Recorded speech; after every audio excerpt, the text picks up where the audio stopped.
Olá, bom dia! Você já imaginou se o país fosse uma grande biblioteca sem teto e sem paredes? Parece sonho, mas está se transformando numa grande realidade, através do afinco e do trabalho abnegado desse grupo de jovens que tiveram a ideia de fazer o conhecimento circular, libertando os livros. Como? Você já vai saber daqui a pouquinho, aqui no Programa do Bem, do Responsabilidade.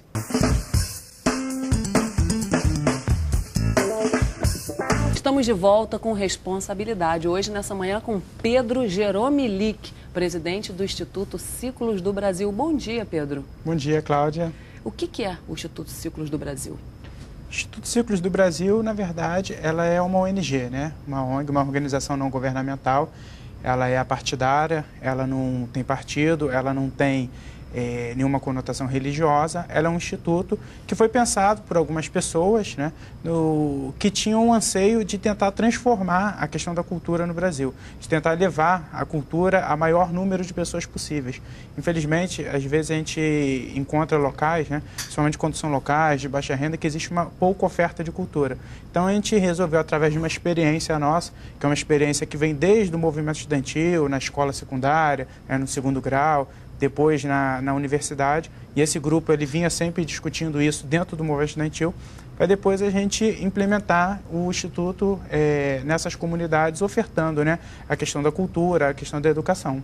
Mas você fala de cultura de uma maneira generalizada. A gente abriu agora falando de libertação de livros. O que é libertar um livro? Libertar o livro é um conceito novo, né? É um conceito que nasceu nessa década, nos Estados Unidos, no ano de 2001, através de um movimento que vem se tornando um movimento mundial. Ele hoje está presente em mais de 100 países, né?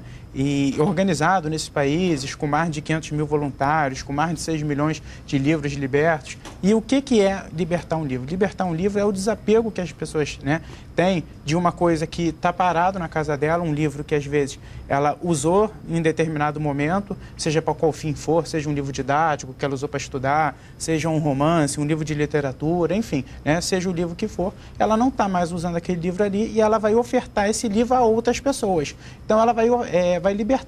O que é se libertar? Ela vai deixar esse livro em algum local público para que outra pessoa pegue aquele livro ali, né? Então, o livro que antes estava preso dentro de uma estante, né? Dentro de um armário, uma estante, e às vezes até pior, dentro de saco, né? Lá no fundo da casa, escondido, pegando poeira, pegando traça, ele vai servir a uma outra pessoa. Então, esse é o conceito do libertar o livro. Que veio dos Estados Unidos e vocês, então, embarcaram ele aqui e montaram um instituto que está fazendo essa libertação também aqui, está disseminando esse conhecimento no Brasil, é isso? Sim, sim.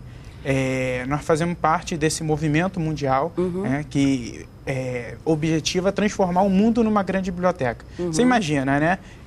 Você chegar, tá num banco de uma praça, tá numa rua, tá num shopping, tá numa igreja, enfim, o local que for, né? Contando que aquele local seja público. Você não pode libertar um livro dentro de uma casa de outra pessoa, porque aí você aí é uma doação, né? Você está caracterizando como uma doação.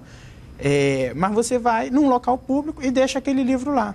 E aí uma outra pessoa vai vir e vai pegar aquele livro. Se ela gostar, ela leva para casa, ela lê e depois ela passa adiante. Se ela não gostar, ela deixa ali no mesmo local, porque uma outra pessoa vai vir e vai levar Mas, aquele Pedro, livro. na cultura atual, no momento atual, na nossa contemporaneidade, você não acha que se uma pessoa deixar um livro, por exemplo, num shopping, a pessoa vai ler, gostou daquele livro, você trouxe um exemplar aqui, O Cortiço de Aloysio de Azevedo. Aí a pessoa, deixa eu até pegar o livro. Aí eu vou, leio o livro, gostei, deixo no banco do shopping. Quem senta fala, oba, achei esse livro aqui, vai achar que eu esqueci. Você não acha que no presente momento que a gente vive, ninguém vai entender que eu quis doar aquele livro e, portanto, não vai reproduzir esse comportamento? Com certeza, né? Mas, Cláudia, várias transformações que ocorreram no mundo, as pessoas antes acreditavam que aquilo era loucura, né? As pessoas pensam o seguinte, poxa, mas você vai deixar o livro ali e o livro outra pessoa vai vir, vai pegar, aquele livro vai ficar preso. Realmente acontece mesmo. Acontece de que tem pessoas que vão pegar o livro que não vão passar aquele livro adiante.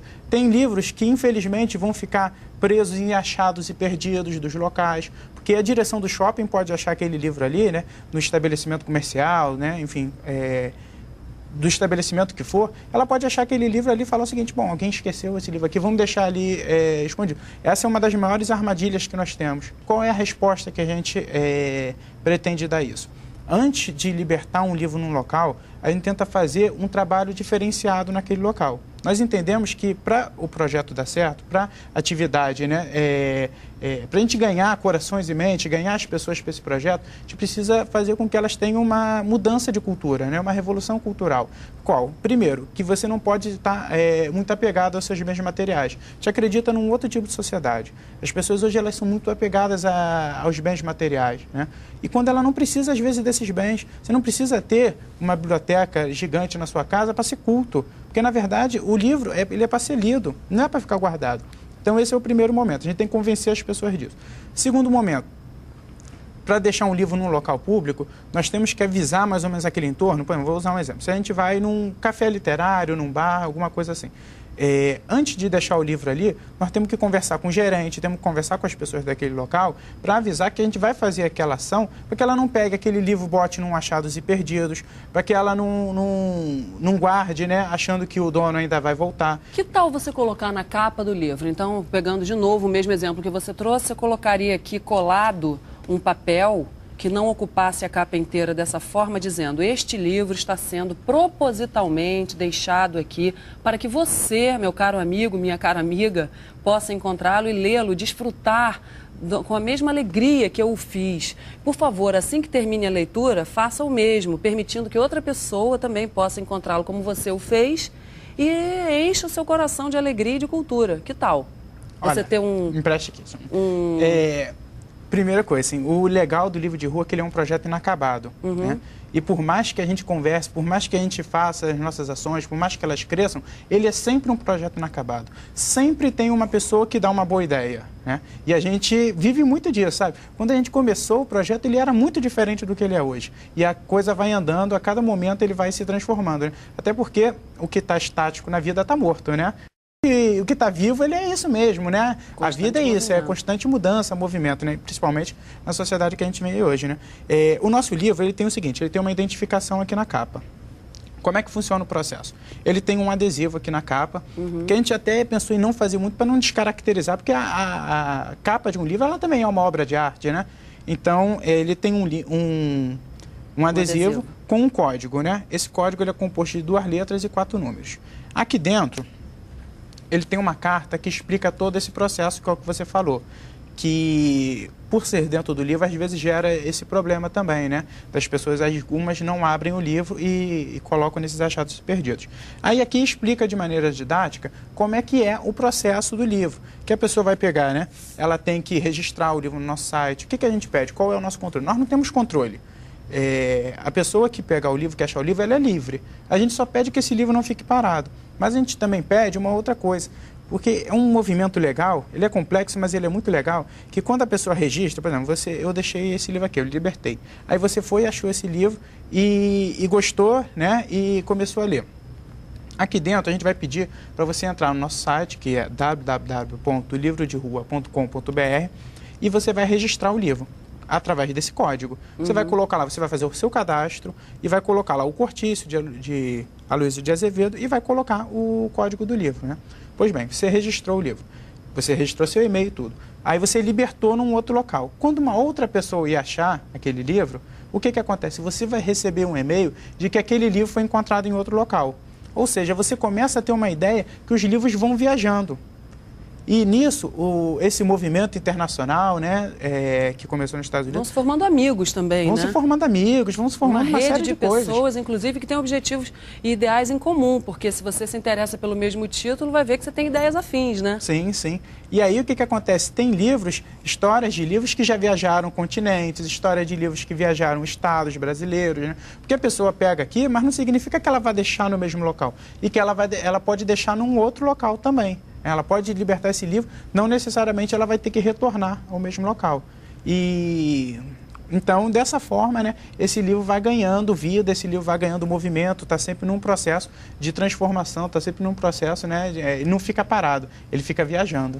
Engraçado, você sabe, Pedro, a gente está fazendo essa entrevista, eu te conheci hoje e eu não conhecia antes, né, esse projeto. Toda vez que eu leio um livro e gosto muito dele, eu dou para alguém, já de coração, não pelo projeto Livro de Rua, porque a minha ideia individual era que a vida da gente, na verdade, é tão curta e tão corrida que não dá tempo de você ficar relendo o mesmo livro bom. Você não tem tempo de ver, ler, reler e reler, treler aquela mesma obra. Então, eu quero, na verdade, ler mais para ter mais conhecimento e porque é uma diversão extraordinária. Mas sempre doei meus livros. Então, eu fico muito satisfeita de ver que existe um movimento organizado funcionando, até porque os meus não estão identificados, eles estão todos libertos por aí voando em leitores desconhecidos, com os quais eu não pedi para que, olha, eu estou te dando, mas você passa adiante. As pessoas têm de fato o hábito de, quando recebem um livro, fazer aquela... Até porque, como você muito bem colocou e falando que não é uma verdade, é um sinal na cultura contemporânea de saber, né? Uma pessoa que tem uma estante superlotada de livros, aquele monte de títulos, os dorsos todos aparecendo. Tem gente que até brinca, que diz que lê livro a metro, não é? É verdade. Então, eu acho que não é uma coisa assim que se tenha por hábito, é uma coisa que a gente tem que realmente usar aqui o nosso espaço para divulgar para todo mundo que está em casa, começar a ler. Gostou do livro? Ele é ótimo, então liberta ele. Solta da tua estante, né, Pedro? Com certeza. Cláudia, olha só.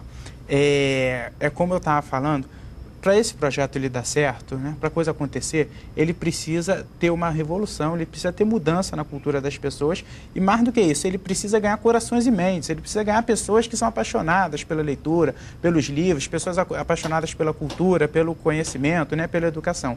E você é uma voluntária em potencial para a gente trabalhar junto. Por quê? Porque você já tem esse apego, né? Porque o apaixonado... Quando você está apaixonado por alguém ou por alguma coisa, né, você quer que aquilo seja para todo mundo, né? Você está apaixonado, você quer que o mundo fique apaixonado também, porque ser apaixonado é bom, né? Quando você tem um sonho legal, você quer compartilhar isso com as pessoas. Você tem uma boa ideia, o que você quer fazer? Quer compartilhar com o maior número de pessoas, quer que as pessoas, né, também... Adiram a você.